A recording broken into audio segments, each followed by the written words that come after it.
Installez-vous confortablement. Ajustez le volume de votre appareil à un niveau à peine audible. Fermez les yeux, détendez vos épaules et laissez votre respiration trouver son propre rythme. Ce soir, nous quittons le bruit et l'agitation du monde moderne pour voyager dans le temps, à une époque où les nuits étaient longues, sombres et silencieuses. L'artisan du silex travaille à la taille des outils au crépuscule. Avant que votre esprit ne s'évade complètement, prenez une seconde pour vous abonner à la chaîne et laissez un pouce bleu. C'est votre manière de soutenir ce sanctuaire de calme, de lui donner de la voix et de m'aider à faire grandir notre communauté de dormeurs. Si vous avez une époque spécifique ou un voyage historique qui vous tient à cœur pour apaiser vos prochaines nuits, écrivez-le en commentaire juste avant de poser votre écran. Je lis chacun de vos souhaits avec attention pour guider nos futurs récits. Mais pour l'instant, il n'y a plus rien à faire, plus rien à réussir. Laissez simplement vos pensées s'effacer et laissez-vous emporter par la monotonie de l'histoire. Il y a longtemps, dans un temps si reculé que les mots n'existaient pas encore pour le nommer, un homme s'assoit. Il s'assoit lentement, comme quelqu'un qui connaît l'exacte façon dont son corps doit rejoindre la terre, et sa descente est celle d'un poids familier qui retrouve sa place naturelle après une journée de mouvement. Ses genoux se plient d'abord, puis ses hanches pivotent, et il pose le bas de son dos contre la paroi de roche légèrement inclinée qui lui sert d'appui depuis suffisamment longtemps pour que la pierre porte en son centre une teinte plus sombre que ses bords, là où sa peau a touché la surface des centaines et des centaines de fois au fil des soirs qui se ressemblent tous dans leur douceur régulière et prévisible. Il laisse son poids descendre complètement. Il ne s'y précipite pas. Il laisse chaque partie de son corps trouver son équilibre contre la roche, ses épaules qui s'affaissent légèrement vers l'arrière, ses omoplates qui touchent la pierre froide à travers la fine peau souple qu'il porte. Et dans cet affaissement, il y a tout ce que la journée a accumulé qui commence à se défaire, à se dissoudre dans le contact simple et stable de la roche et de la terre. Ses jambes s'allongent légèrement devant lui, ses pieds reposent à plat sur la roche, les orteils face au ciel qui change, et dans le relâchement des chevilles, il y a encore quelque chose qui descend, quelque chose que le corps portait sans le savoir et qui n'a plus de raison d'être porté maintenant que le travail de marcher et de porter et de se tenir est terminé pour ce jour. La lumière dehors est en train de changer. Elle ne change pas brusquement. Elle ne disparaît pas d'un seul coup. Elle glisse et se retire progressivement de l'espace, comme une eau qui descend lentement d'une roche plate après la pluie. Et ce glissement est si graduel qu'on ne pourrait pas dire avec précision à quel moment le jour cesse et où commence l'autre chose, cette heure entre les heures, ce moment suspendu où le ciel retient encore une lumière dorée et ambrée vers l'ouest, épaisse presque, comme un miel qui se répandrait au ras de l'horizon, dans les tons de l'ocre et du cuivre et du rouge pâle, pendant que vers le haut, le bleu se fait plus profond, plus dense, plus sombre d'un cran à chaque regard qu'on y poserait. L'homme ne regarde pas le ciel, il connaît le ciel par cœur, dans le sens le plus littéral qui soit. Il le connaît dans ses bras, dans la façon dont la lumière encore disponible arrive sur ses mains depuis un angle particulier. Et cette connaissance-là n'a pas besoin d'être regardée pour être utilisée. Il sait exactement combien de temps il lui reste. Il sait exactement ce qu'il peut faire de ce temps. Il pose ses mains sur ses genoux, paume vers le bas. Ses mains sont larges et calleuses, marquées par des années de ce même travail et d'autres travaux, avec aux jointures des zones plus épaisses et plus sèches, et aux paumes des crêtes de peau durcie qui suivent les lignes naturelles de la main comme une carte en relief d'un usage prolongé. Ces mains ont frappé des milliers de fois, ont tenu des milliers de pièces, ont senti la matière céder et se séparer sous la direction d'une volonté qui n'a jamais eu besoin de se formuler pour être efficace. Il les regarde un moment, ses mains, sans pensée particulière, juste ce regard posé et neutre qu'on pose sur des choses connues et fiables. Quelque part derrière lui, des braises encore vivantes d'un feu allumé en début de soirée donnent une chaleur très douce et une très faible lueur orangée. Et l'homme sent cette chaleur dans son dos comme on sent la présence d'une chose familière et constante, sans y penser, juste cette chaleur qui est là et qui est bien. L'air autour de lui sent la pierre chaude et l'herbe sèche, deux odeurs discrètes et mêlées, deux odeurs de la fin du jour en saison sèche, deux odeurs qui font partie de ce moment autant que la lumière et le silence. Il étire le dos une fois, très lentement, laissant les vertèbres retrouver leur propre arrangement naturel contre la roche d'appui, et dans cet étirement et dans ce relâchement qui suit, il y a une dernière préparation, le corps qui passe d'une façon d'être à une autre, de la façon d'être en mouvement à la façon d'être en travail, assis, en travail de précision et de patience et de lenteur. Puis il se penche en avant vers les pierres. Devant l'homme, posé dans l'herbe sèche et plate de la petite avancée rocheuse où il s'installe chaque soir de la saison sèche, il y a un tas de pierres. Ce n'est pas vraiment un tas d'ailleurs. C'est une disposition, un arrangement qui a sa logique propre, même si cette logique n'est pas celle des formes régulières et des angles droits. Les pièces les plus grosses sont en dessous et vers l'arrière, les nodules de silex encore bruts, encore couverts de leur cortex blanc-gris-beige, qui ressemble à de la craie compacte et mate, une surface qui griffe légèrement la paume sans couper, sans blesser, juste cette friction douce et résistante qui indique la présence de quelque chose de solide et de dense en dessous, quelque chose qui n'a pas encore été atteint, quelque chose qui attend. L'homme pose la main sur l'un de ces nodules. Il ne le prend pas encore. Il pose simplement la main dessus, la paume à plat sur la surface poudreuse et légèrement froide, et il sent le poids de la pierre contre sa paume, ce poids particulier du silex qui est plus dense que beaucoup d'autres roches et qui se ressent dans la main comme quelque chose de sérieux, de concentré, de fiable. Le cortex sous sa paume est légèrement rugueux, pas désagréablement, plutôt d'une rugosité qui rappelle celle du sel grossier ou d'une écorce très fine, quelque chose qui a une texture sans être agressif. Il laisse la main là un moment. Vers l'avant du petit amas, il y a les pièces en cours, les nucléus déjà entamés dont les flancs montrent des enlèvements précédents, des négatifs de coups portés lors des séances passées, ces creux conchoïdaux caractéristiques qui ressemblent à des coquillages plats inversés, à des empreintes de vagues figées dans la matière, lisses et légèrement brillantes, là où la roche a été fracturée, contrastant avec la surface terne et poreuse du cortex qui subsiste encore par endroits.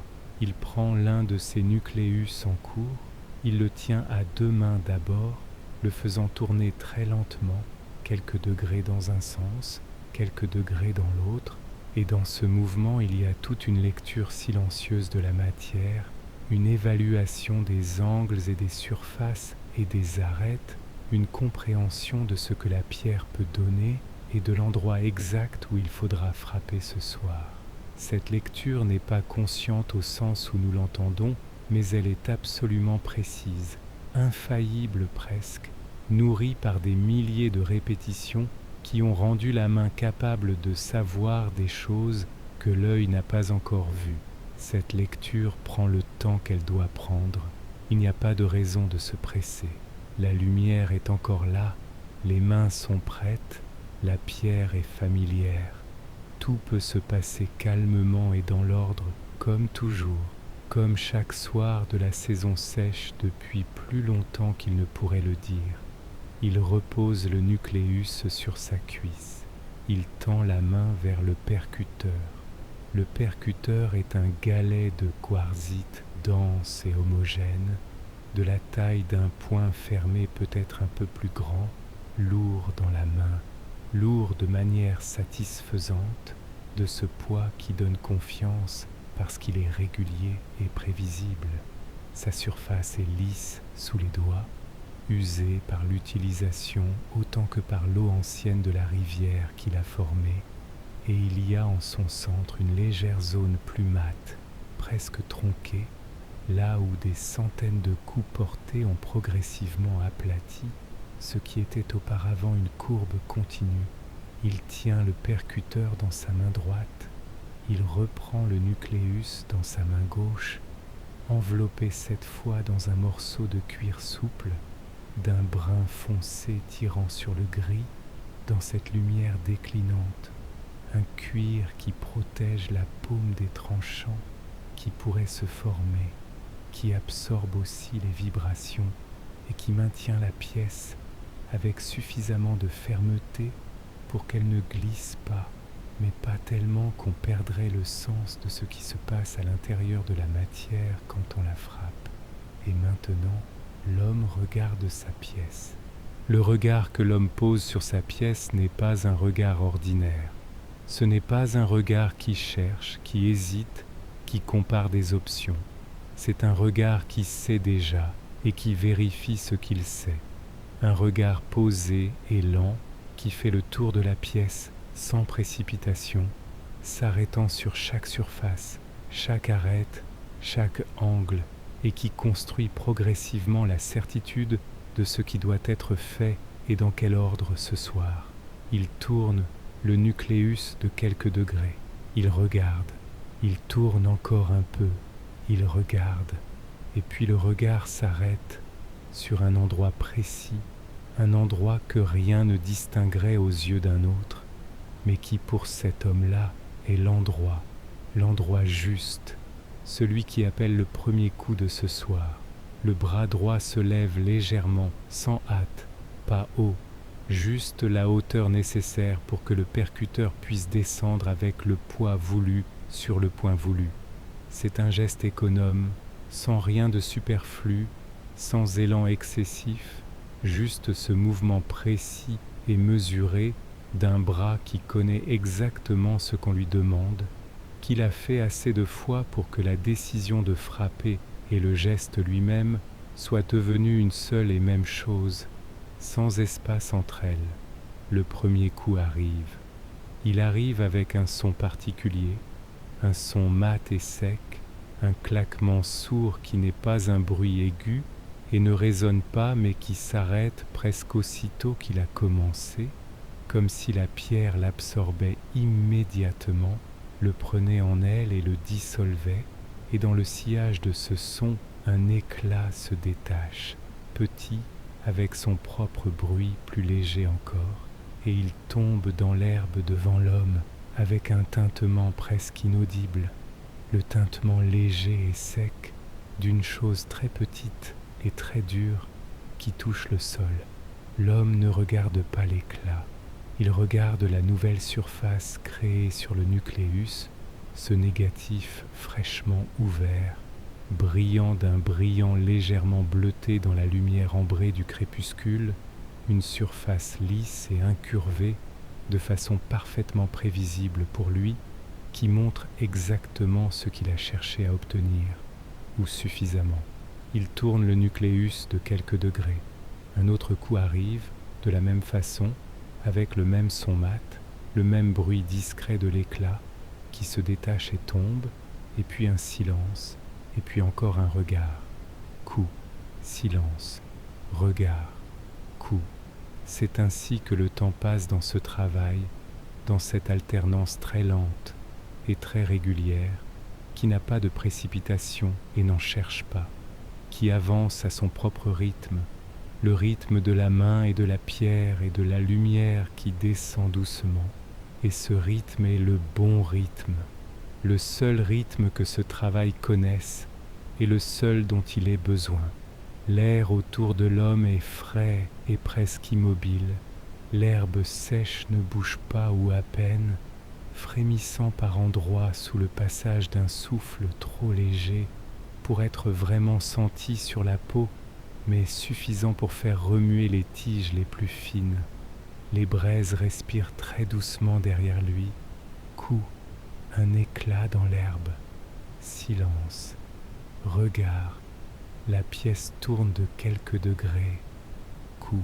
Au bout d'un certain temps, que l'homme ne mesure pas parce que le temps pour lui ne se mesure pas de cette façon, mais se ressent dans la progression du travail et la descente de la lumière et les changements infimes de la température de l'air sur sa peau, le nucléus a changé de forme de manière significative. Il était une masse presque sphérique, avec encore beaucoup de cortex blanc et poudreux et rugueux. Il est maintenant quelque chose de différent, quelque chose qui a plus de facettes, plus d'angles, plus de surface lisse et brillante, quelque chose qui ressemble moins à une chose de la nature et plus à une chose qui est en train de devenir une chose de la main. L'homme veut obtenir un grand éclat allongé. Pour cela, il doit préparer une plateforme. Il doit travailler le bord supérieur du nucléus d'une façon particulière, lui donner une surface et un angle qui permettront au prochain grand coup de se propager correctement à travers la matière et d'en extraire ce qu'on cherche à en extraire, de cette façon qu'a le silex de se laisser traverser par une onde de choc et de se séparer le long de cette onde. Quand toutes les conditions sont réunies, quand l'angle est le bon et que le point d'impact est le bon et que la force appliquée est la bonne, ce travail de préparation est fait avec des coups différents des grands coups d'ouverture. Ils sont plus délicats, plus précis, portés avec moins de force mais plus d'attention, et le son qu'ils font est un peu différent aussi, un peu plus sec et un peu plus court encore, une percussion très légère et très nette qui ôte de petits fragments au lieu des grands éclats de tout à l'heure. Le geste du bras est plus petit, plus contrôlé, l'amplitude réduite à presque rien, juste ce mouvement du poignet et de l'avant-bras qui suffit à diriger le percuteur avec la précision nécessaire sur les tout petits points de la surface qui doivent être atteints. Un petit fragment se détache du bord, puis un autre de l'autre côté, puis encore un légèrement décalé vers la gauche, et entre chaque fragment, l'homme s'arrête et regarde. Il regarde ce qu'il a fait, ce que ça donne, si c'est suffisant ou si un autre enlèvement est nécessaire à tel ou tel endroit. Ces arrêts sont courts, quelques secondes peut-être, mais ils sont réels et ils ont leur importance, parce que c'est dans ces arrêts que le travail se pense, que la main qui vient d'agir et l'œil qui regarde le résultat se parlent d'une façon qui n'a pas besoin de mots. La lumière pendant ce temps a encore changé.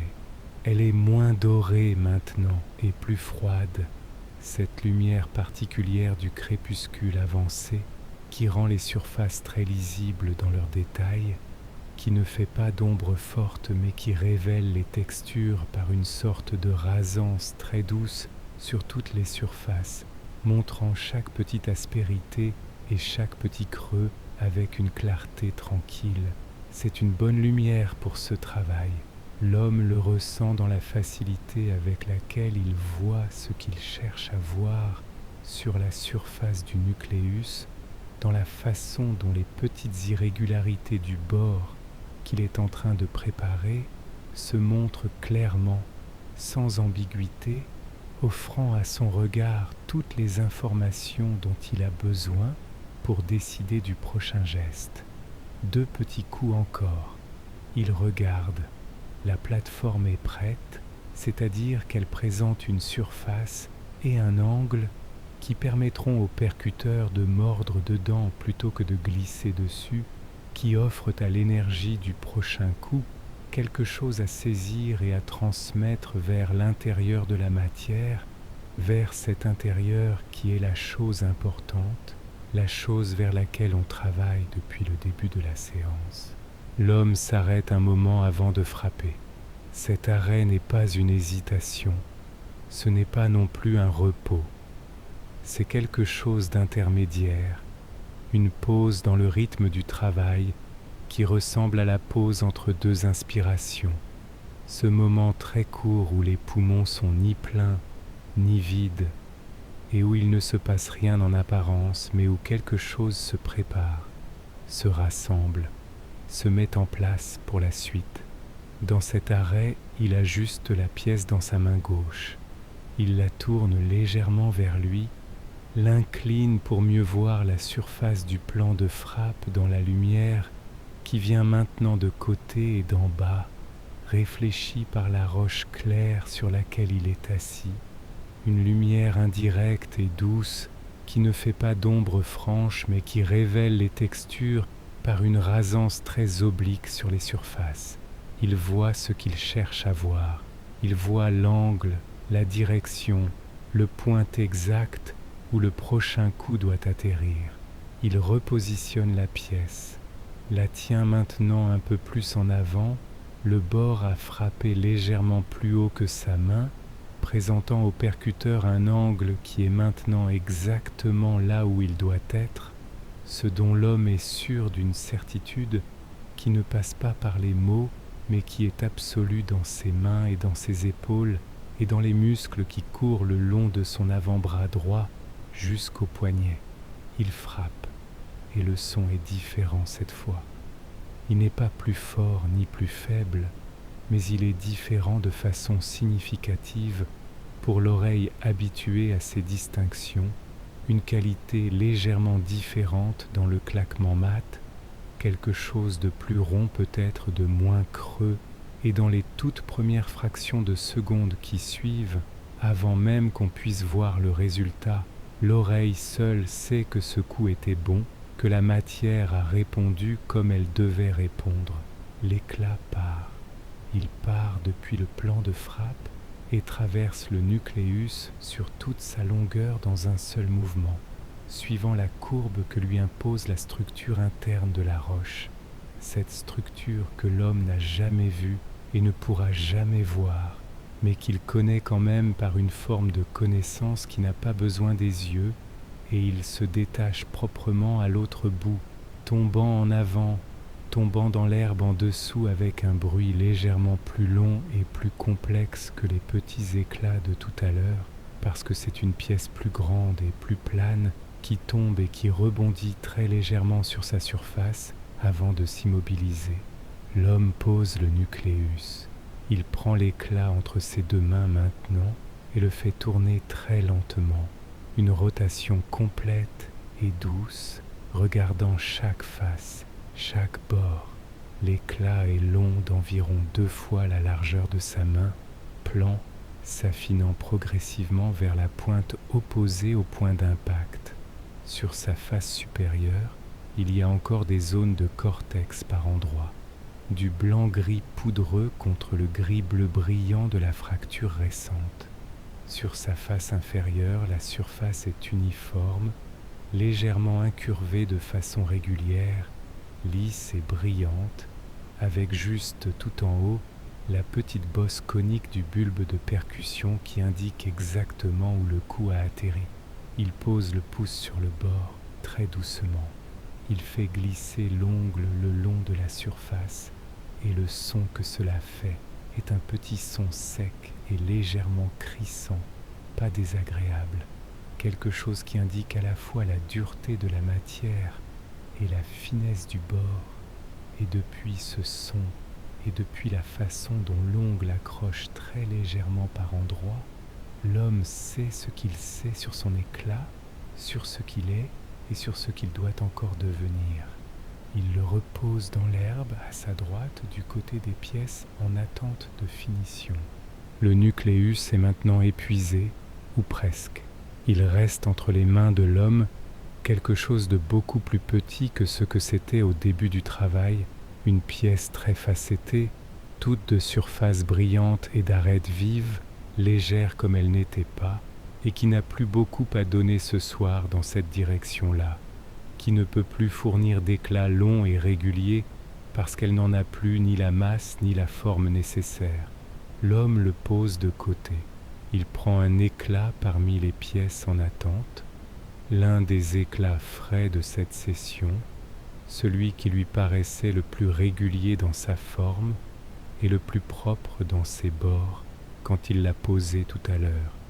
Il le tient dans la main gauche, mais différemment maintenant, plus vers les doigts que vers la paume, avec une prise plus légère parce que la pièce est fine et que la légèreté de la prise donne plus de sens dans les doigts, plus d'informations sur ce qui se passe dans la matière pendant les petits coups qui vont suivre.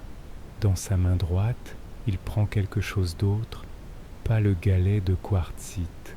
Ce qu'il prend est un fragment de bois de serre, une pièce d'environ la longueur de l'avant-bras, de section légèrement ovale et dont une des extrémités a été usée et polie par un usage prolongé jusqu'à former une pointe arrondie et douce, quelque chose comme un dôme allongé, une surface convexe, dense et compacte, d'une dureté différente de celle de la pierre, plus élastique, plus capable d'absorber et de redistribuer les chocs d'une certaine façon, et c'est cette propriété-là qui en fait l'outil adapté pour ce travail-ci, pour la retouche des bords, pour ces très petits enlèvements délicats qui affinent et régularisent ce que le percuteur a ouvert. Le bois de serre dans la main a sa propre texture. Il est lisse sur la plus grande partie de sa longueur, là où la main le tient, d'un lisse différent de celui de la pierre, plus doux, plus chaud, moins froid au toucher même quand l'air autour est frais, avec par endroits de légères stries longitudinales qui courent le long du fût comme des lignes très fines et à peine saillantes, presque imperceptibles mais là quand même sous les doigts qui les cherchent. Il pose la pointe arrondie du bois de serre sur le bord de l'éclat à un endroit précis qu'il a choisi en regardant la pièce. Il ne pose pas avec force, il pose avec poids, ce qui n'est pas la même chose. Il laisse le poids de son bras exercer une pression sur ce point de contact, une pression qui est d'abord horizontale, dirigée vers l'intérieur de la pièce et qui s'accompagne d'un très léger mouvement de flexion du poignet, et cette combinaison de pression et de flexion fait partir, depuis ce point de contact, une toute petite écaille de silex, une chose si petite qu'on l'entendrait à peine si le reste n'était pas aussi calme, un tout petit bruit qui est presque le même son que les grands coups mais si minuscule dans son amplitude qu'on pourrait presque le confondre avec n'importe quoi d'autre. La petite écaille tombe dans l'herbe. L'homme déplace la pointe de quelques millimètres le long du bord. Pression, flexion, petite écaille, tout petit bruit. Il déplace encore, et encore, et encore. Ce travail de retouche a un rythme qui est encore plus lent que le rythme du débitage, encore plus régulier, encore plus calme dans ses mouvements, quelque chose qui ressemble à la façon dont on ferait quelque chose qu'on a fait tellement de fois qu'on n'a plus besoin d'y penser vraiment, et pourtant qu'on fait avec toute son attention, mais d'une attention ouverte et diffuse, une présence dans le geste plutôt qu'une direction tendue vers un résultat, parce que le résultat viendra de lui-même si les gestes sont bons, et les gestes sont bons parce qu'ils ont toujours été bons ou suffisamment. Le bord de l'éclat change progressivement.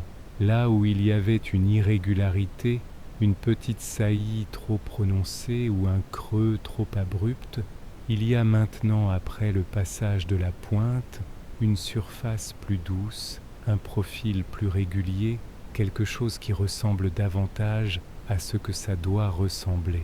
Le changement est invisible d'un geste à l'autre, il ne se perçoit que sur une plus longue distance, sur toute une portion de bord qu'on aurait regardé avant et qu'on regarde après. Et dans cette différence entre l'avant et l'après, il y a toute la patience du travail, toute sa façon d'avancer par accumulation de petits gestes qui chacun semble presque ne rien changer, mais dont l'ensemble change tout. L'homme regarde de temps en temps. Il soulève légèrement la pièce, l'approche de son œil, fait courir son regard le long du bord de côté, comme on fait courir un regard le long de l'horizon pour voir s'il est droit. Et dans ce regard, il évalue, il mesure, il décide si cet endroit est suffisant ou si un autre geste est nécessaire, si la retouche peut passer à la portion suivante ou si elle doit rester là encore un peu. La nuit maintenant est presque complète. Le ciel au-dessus est d'un bleu très profond qui touche au noir, et les premières étoiles sont visibles depuis un moment déjà, apparues sans qu'on puisse dire exactement quand, comme elles apparaissent toujours. D'abord une seule, la plus brillante, et puis une autre, et puis plusieurs, et puis d'un seul coup on s'aperçoit qu'elles sont partout, et qu'elles ont dû être là depuis longtemps, et qu'on n'avait simplement pas remarqué. Les braises derrière l'homme donnent maintenant plus de lumière qu'avant.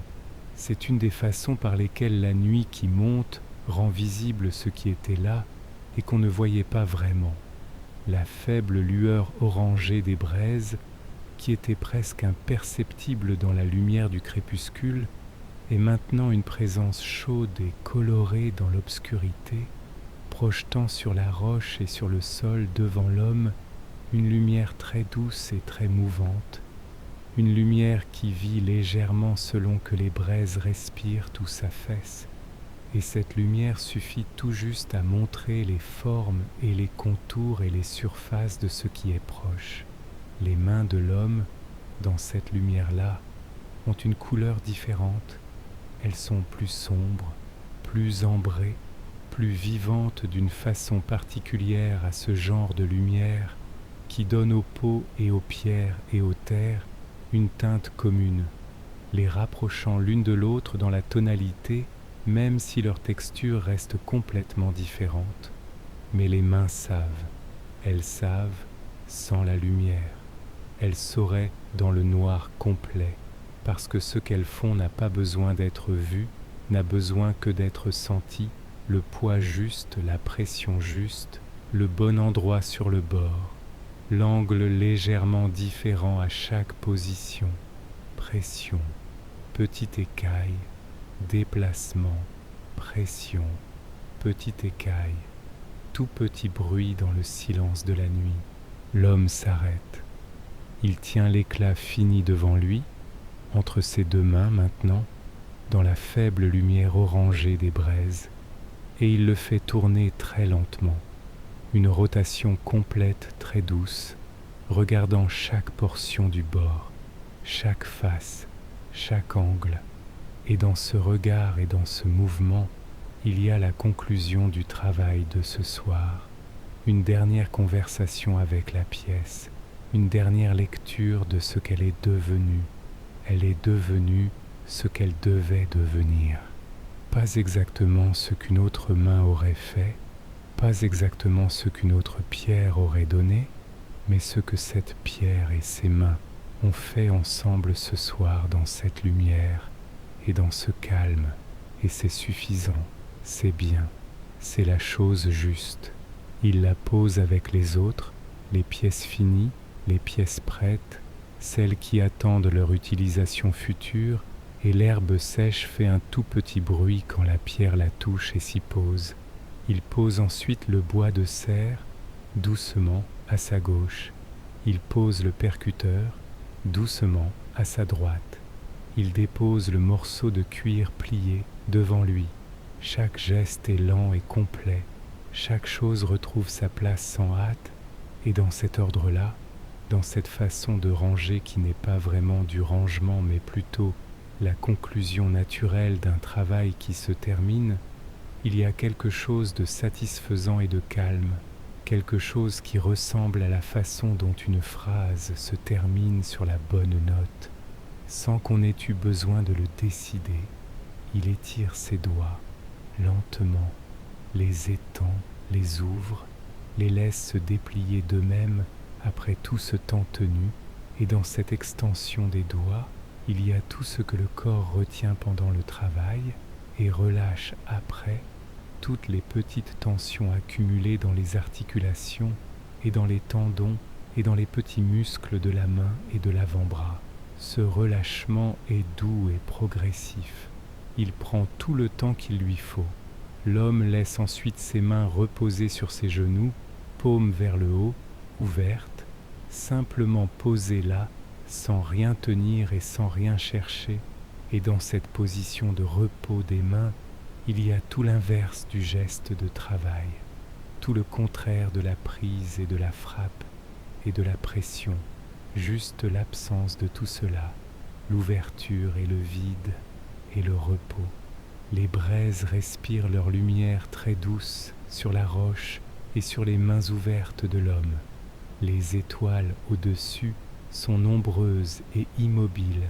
La plaine en dessous est silencieuse, ou presque, avec juste ce frémissement très loin dans l'herbe, là où un vent très doux et très lent traverse la nuit sans se presser, sans aller nulle part en particulier, juste ce mouvement de l'air qui est là parce qu'il est toujours là à cette heure et en cette saison.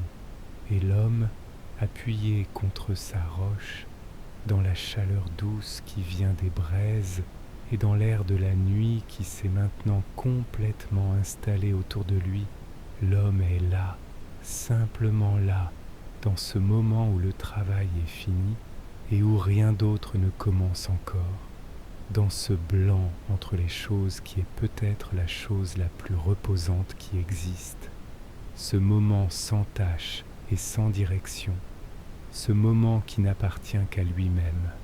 Tout est exactement comme ça doit être, dans ce soir-là, dans cette saison-là, dans ce temps si lointain que les mots n'existaient pas encore pour le nommer, mais qui existait quand même, pleinement, dans le poids d'un galet dans une main, dans le son mat d'un coup sur du silex, dans la régularité calme des gestes répétés jusqu'à ce que la pièce soit prête, et dans l'air froid et propre de la nuit qui descendait sur tout cela comme un voile très doux.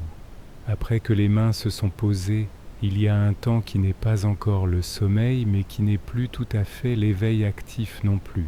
C'est un temps de transition, une zone entre les deux états, et ce temps-là a ses propres qualités sensorielles, ses propres textures, qui ne sont ni celles du travail ni celles du rêve, mais quelque chose d'intermédiaire, quelque chose qui appartient à la frontière. Dans ce temps, le corps de l'homme continue de parler, pas douloureusement, pas avec insistance, mais avec cette présence discrète et diffuse que le corps a toujours quand on lui prête attention, cette façon qu'il a de se faire sentir depuis l'intérieur, les épaules qui sont légèrement lourdes d'une lourdeur agréable, d'une lourdeur qui est la marque du travail accompli et non du travail qui reste à faire, les avant-bras qui gardent en eux une légère sensation de chaleur qui monte de l'effort de la soirée, les doigts qui ont encore, pendant un petit moment, une conscience particulière d'eux-mêmes, comme si la mémoire du geste de travail se dissolvait lentement dans les muscles et dans les articulations au fil des minutes. Les braises derrière lui font un son très doux de temps en temps. Ce sont de petits craquements, de petits tassements internes dans la structure de la braise qui s'affaissent très lentement sur elle-même au fur et à mesure qu'elle se consume. Et ces sons sont si familiers et si réguliers dans leur irrégularité prévisible qu'ils ne réveillent pas l'attention mais au contraire la bercent. Ils font partie du silence plutôt qu'ils ne l'interrompent. Ils sont la texture sonore du silence de ce soir. La chaleur qu'elle donne a changé de nature. Elle était tout à l'heure une chaleur directe et orientée, venant clairement de derrière et se posant clairement dans le dos. Elle est maintenant quelque chose de plus diffus, de plus enveloppant, comme si l'air autour de l'homme s'était légèrement réchauffé dans ce rayon proche des braises et formait une sorte de couche tiède dans laquelle il est assis, une couche qui sépare le corps de la fraîcheur de la nuit ouverte devant lui et au-dessus de lui. Cette distinction, tiède derrière et frais devant, est agréable. Elle n'est pas inconfortable d'un côté ni de l'autre, elle est juste présente, juste là, une information sur le monde que le corps reçoit sans rien en faire de particulier, sans réagir ni s'ajuster, juste la noter et la laisser être ce qu'elle est. L'homme laisse sa tête s'incliner légèrement vers l'avant, pas beaucoup, un tout petit angle, quelques degrés peut-être, juste ce léger relâchement des muscles du cou qui dit que la vigilance dirigée vers l'extérieur a diminué encore d'un cran, que les yeux qui se ferment à moitié n'ont plus grand-chose à surveiller et le savent, que la nuit est tranquille et que la nuit le sera et que ce savoir-là peut se loger dans le corps sans qu'on ait besoin de le répéter. Les étoiles au-dessus bougent de très lentement, si lentement qu'on ne les voit pas bouger, qu'on pourrait regarder l'une d'elles pendant un long moment et ne percevoir aucun changement, et pourtant elles bougent, elles ont bougé depuis qu'il est assis là, elles bougent depuis toujours dans leur rotation lente et régulière au-dessus du monde, et cette lenteur-là, cette lenteur des étoiles, est peut-être la lenteur la plus grande qui existe, la lenteur à côté de laquelle toutes les autres lenteurs sont encore de la précipitation. Quelque part dans la nuit, un insecte chante, un seul, ou peut-être plusieurs, mais à des distances différentes qui les fondent en une seule présence sonore, un son régulier et continu, une note tenue dans le registre des sons que la nuit produit d'elle-même, sans cause apparente et sans destination, juste là, juste présent, faisant partie de la nuit au même titre que les étoiles et que la fraîcheur et que le silence entre les braises. Le bois de serre est à sa gauche, le percuteur est à sa droite, les éclats de silex sont devant lui dans l'herbe, prêts, attendant le jour suivant et les usages qui les attendent, les usages dont l'homme ne pense pas particulièrement en ce moment, parce que ce moment-ci n'est pas un moment pour penser à ce qui vient, c'est un moment pour être là où on est, dans ce soir-là, dans cette roche-là, dans cette chaleur douce et cette fraîcheur de nuit mêlée. La respiration de l'homme est plus lente qu'au début du travail. Elle s'est allongée progressivement au fil de la soirée, au fil des coups portés et des silences entre eux, au fil de la descente de la lumière et de la montée de la nuit, jusqu'à être maintenant quelque chose de long et de régulier et de tout à fait sans effort, quelque chose qui se fait de lui-même comme toutes les choses respiratoires se font d'elles-mêmes quand on les laisse faire, quand on ne leur demande rien de particulier et qu'on ne leur impose rien de particulier. L'inspiration est longue, elle commence par le bas, par le ventre qui se gonfle légèrement contre les vêtements de peau, puis remonte vers la poitrine, qui se soulève un peu, très légèrement, juste assez pour que les épaules bougent d'un demi-centimètre peut-être vers le haut, et puis ça s'arrête, sans s'arrêter vraiment, sans marquer de limite franche, et l'expiration commence de la même façon douce et sans bord, descendant depuis les épaules jusqu'au ventre qui s'aplatit légèrement, et à la fin de cette expiration, il y a un tout petit silence, une toute petite pause avant que la suivante commence. Ce rythme-là est le rythme du repos, C'est le rythme que le corps trouve tout seul quand on lui en laisse la possibilité, ce rythme profond et lent qui est différent du rythme de l'effort et différent du rythme de l'attention soutenue, qui est le rythme du soir et de l'immobilité et de la chaleur douce et de la fatigue, qui n'est pas une mauvaise fatigue, mais la fatigue juste, la fatigue qui est la bonne conséquence d'une journée qui a été ce qu'elle devait être. La roche derrière le dos est stable, elle l'a toujours été, et elle le sera encore demain et le jour d'après.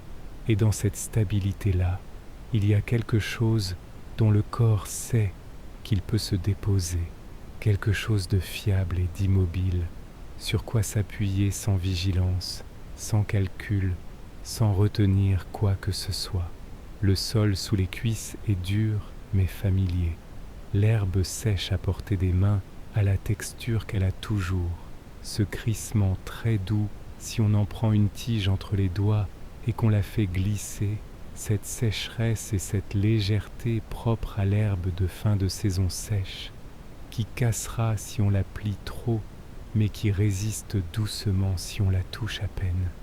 Les braises s'affaissent encore un peu, un tout petit craquement, un léger rougeoiement qui se fait légèrement plus intense pendant une seconde avant de redescendre à son niveau habituel, à ce rouge sombre et vivant et patient qui durera encore un long moment, qui accompagnera l'homme pendant tout le temps de son sommeil et qui sera peut-être encore là, très affaibli, à peine quelques points de chaleur sous la cendre grise, quand il rouvrira les yeux demain au premier jour.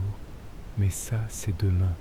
Ce soir-là, il y a juste ceci, la roche, les mains ouvertes, les outils posés, les pièces finies dans l'herbe, les étoiles immobiles, les braises qui respirent, l'air tiède et frais mêlé, et le silence qui n'est jamais vraiment complet, mais qui est plein de sons si doux et si réguliers qu'ils font partie du silence plutôt qu'ils ne le rompent. Et dans tout cela, un homme qui laisse la nuit faire ce que la nuit fait, doucement, sans résistance, sans se presser et sans attendre, juste en étant là, exactement là où il est, comme il l'a toujours été et comme il le sera encore, dans ce temps si reculé que les mots n'existaient pas encore pour le nommer, mais qui existait quand même, entièrement, dans chaque chose simple et lente et réelle de ce soir-là. Et c'est ainsi que la nuit enveloppe de l'artisan du silex qui travaille la taille des outils au crépuscule, ramenant le calme sur la terre oubliée. Votre voyage conscient s'arrête ici, mais le son protecteur du feu de camp va continuer de crépiter pour veiller sur votre sommeil tout au long de la nuit. Si ma voix a réussi à apaiser votre esprit ce soir, permettez à d'autres de trouver ce refuge en partageant cette vidéo ou en y laissant un j'aime à votre réveil. Votre abonnement est le plus beau témoignage pour ce travail de l'ombre. Demain, lorsque vous ouvrirez les yeux, n'hésitez pas à revenir ici pour me raconter en commentaire où votre esprit a voyagé et à me suggérer la prochaine destination historique que vous aimeriez explorer.